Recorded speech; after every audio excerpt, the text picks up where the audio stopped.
નમસ્કાર. ચાપાથળમાં રેતી ચોરીના આક્ષેપ. ગ્રામજનોનું આવેદન. અમરેલીના ચાપાથળ ગામમાં ગ્રામજનોએ રેતી ચોરી બંધ કરાવવા અમરેલી કલેક્ટર અને ખાણ ખનીજ વિભાગને આવેદનપત્ર આપ્યું હતું. ગ્રામજનોએ ખાણ ખનીજ કચેરી ખાતે રામધૂન બોલાવી રેતી ચોરી બંધ કરોના નારા લગાવી વિરોધ નોંધાવ્યો. ગ્રામજનોનો આક્ષેપ છે કે નદીમાં ડમ્પર, જેસીબી અને હિટાચીથી ગેરકાયદેસર ખનન થઈ રહ્યું છે. તંત્ર દ્વારા તાત્કાલિક કાર્યવાહી નહીં થાય તો ઉપવાસ આંદોલનની ચીમકી પણ આપવામાં આવી છે. વધુ સમાચાર માટે જોડાયેલા રહો આરપી ગુજરાત ન્યૂઝ રાજકોટ. વિમળાબેન છે, શેત્રુજી કાંઠે અમારું ખેતર છે. શેત્રુજી કાંઠે અમારું ખેતર કપાઈને ધોવાઈ જાય છે. નીચેથી ચોરી કરવા વાળા લોકો રેતી ભરી જાય છે. અમારું ખેતર કપાઈ જાય છે. અમે કેટલી વાર જાહેર શરૂઆત કરી પણ કોઈ લોકો ધ્યાન આપતું નથી, કોઈ પગલા ભરતું નથી, કોઈ આવતું નથી. અમારું ખેતર રોજે રોજ કપાતું જાય છે. તો અમારું ખેતર હાવ કપાઈ જાય પછી વયું જાય પછી અમારે શું કરવું? અમને કોને ખેતર આપશે? શેના હિસાબે અમારું ખેતર કપાય તો તમારે રાત અવરવર આવી શેની હિસાબે રેતી ભરવા આવે છે અને કેમ કોઈ પગલા લેતું નથી? ગામ ચાપાથળ, અમરેલી તાલુકાનું ચાપાથળ ગામ છે. અમારા ગામની અંદર સ્થિતિ આજે એવી ઊભી થઈ છે, શેત્રુજી નદી અમારી જીવાદોરી સમાન છે અને એ શેત્રુજી નદીમાં ખાણ ખનીજ ખાતા વિભાગને અમે રજૂઆત કરી પણ રેતી ચોરો આજ દિન સુધી અટકતા નથી. હવે રેતીમાં નદીની અંદર મોટા મોટા ડમ્ફરો, મોટા મોટા જેસીબી, ઈટાસી નાખી અને અંદરથી રેતી ઉપાડે છે. રેતી ઉપાડતા હતા ત્યાં સુધી પણ કોઈ તકલીફ નહોતી, પણ આજે અમારી નદી કાંઠાની જે કિંમતી જમીનો છે એની જમીનો કાપવા મળ્યા છે. અત્યારે અમારા ખેડૂતો જમીનો અમારી જવા મળી છે, એટલે પાયમાલ તરફ જવા મળ્યા છે. હવે અમારે આ ગામ હિજરત કરવાનો વારો આવશે. બીજું કે રેતી ચોરી અને ગામના ગૌસરની અંદર સ્ટોક કરે છે. જે અમે માનીએ છીએ ત્યાં સુધી, અમારા જાણ ખાતર છે ત્યાં સુધી કોઈ પણ આ ખનીજ ખાતું અથવા કોઈ કલેક્ટર કે પોલીસ સ્ટેશન કોઈ પણની આમાં મિલીભગત હોવી જોઈએ. ધોળે દિવસે ખુલ્લેઆમ રેતીના ડમ્પરો ચલાવતા હોય અને અમે વારંવાર રજૂઆત કરવા છતાં પણ કોઈ પગલાં લેવામાં આવતા નથી. આ અમારી ગામ વતી અમારી રજૂઆત છે. આજે તમે શું આવેદન આપ્યું? આજે અમે કલેક્ટરશ્રીને આવેદનપત્ર આપ્યું તો કલેક્ટરશ્રીએ એવું કીધું છે કે ભાઈ અમે નક્કર પગલાં લઈશું.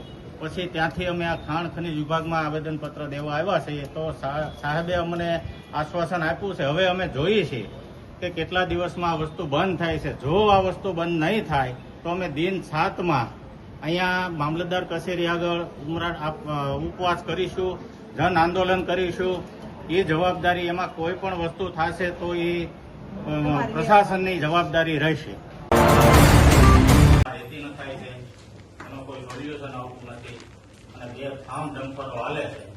હવે કોઈ નિવડો એનો આવતો નથી. ગામો ગામથી આવેદનપત્ર દે છે પણ આના કોઈ પગલા લેવાતા નથી. અમે કાગળ આપીએ છીએ તો આ કચરા ટોપલીમાં વયું જાય. હજી સુધીમાં કોઈ પગલા લીધા નથી અને નદીના પેઠે જ અમારી બધાની જમીનો આવેલી છે. હવે તો નદીમાંથી રેતી ઉપાડતા અમારી જમીન કાપવા મળ્યા છે ભરતી માટે. હવે અમારે આનો સાહેબ નિકાલ શું કરવો?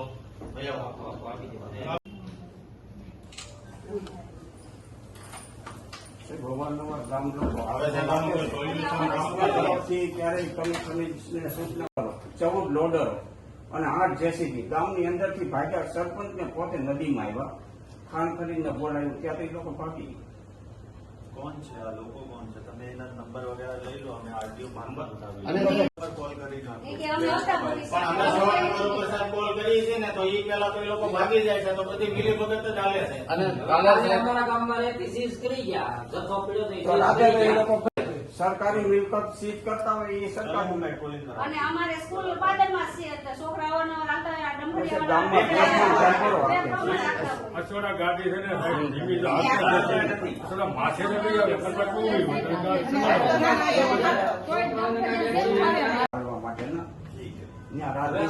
એવું છે. આ લોકો પેટ્રોલિંગ કરે છે, 100% છે. રાત્રિની ગાડી આવે છે, બધું છે. પણ અહીંથી અમરેલી થી ગાડી આવી થાય જેટલા ડમ્પર રેતી ચોર છે એ બધાના માણસો રસ્તામાં હોય અને આવડા લોકો કે ભાઈ અહીંથી ગાડી નીકળી છે, તમે હગે હગે થઈ જાય.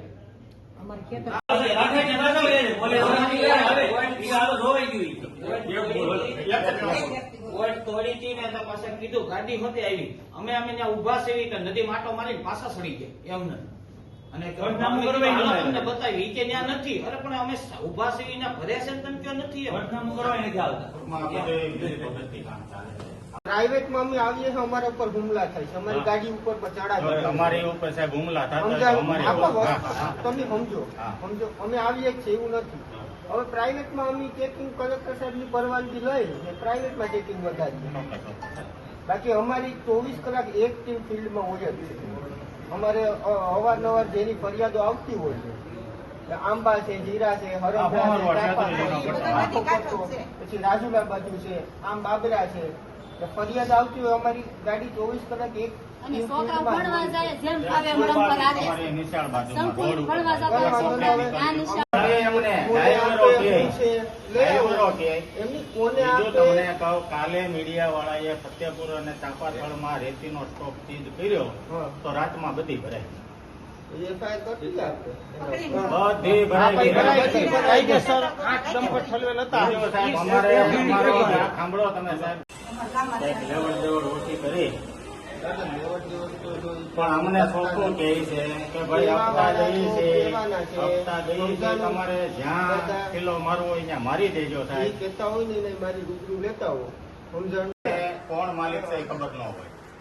બીજું સાહેબ અમારે વાડીએ જવાનો રસ્તો છે, અવારનવાર અમારે નાના તનેડા છે, ટ્રેક્ટરો છે, લઈને જતા હોય ડ્રાઈવરો સીધા માથે મારે.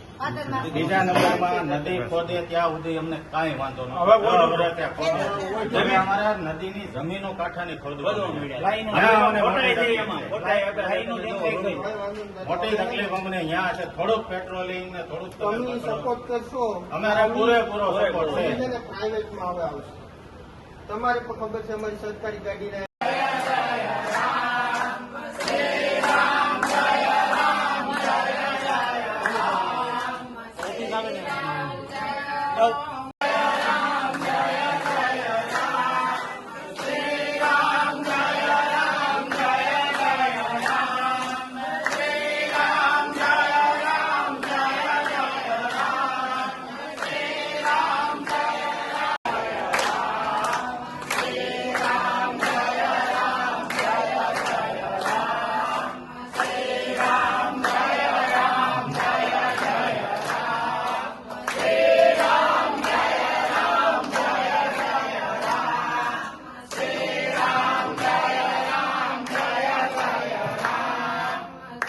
કોણ માલિક છે એ ખબર ન હોય.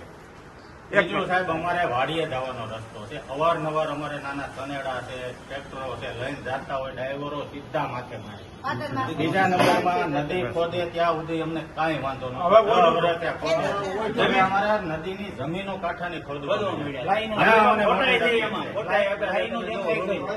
મોટી તકલીફ અમને અહીંયા છે. થોડુંક પેટ્રોલિંગ ને થોડુંક તમે સપોર્ટ કરશો, અમારા પૂરેપૂરો સપોર્ટ છે. પ્રાઇવેટમાં હવે આવશે. તમારે પણ ખબર છે અમારી સરકારી ગાડીને પડે પીએસઆઈ રંપર લઈને રેડ પાડે છે. અમુક અમુક વખત રાતે એ લોકોની તપાસ કરવી જોઈએ ને કે આ લોકો શું કરે છે. એમ સાહેબ, તમારે તમને દિવસે કરો છો, રાત્રે કોઈ હોતું નથી ત્યાં. કહેવાનું. એમને આવી રીતે કરો, તમે આખું કામ બધા આવો અમને આવી રીતે કરે ચાલો બધા તો અમે બધા તૈયાર જ આવ્યા થઈ. કંઈક લેવડ દેવડ ઓછી કરી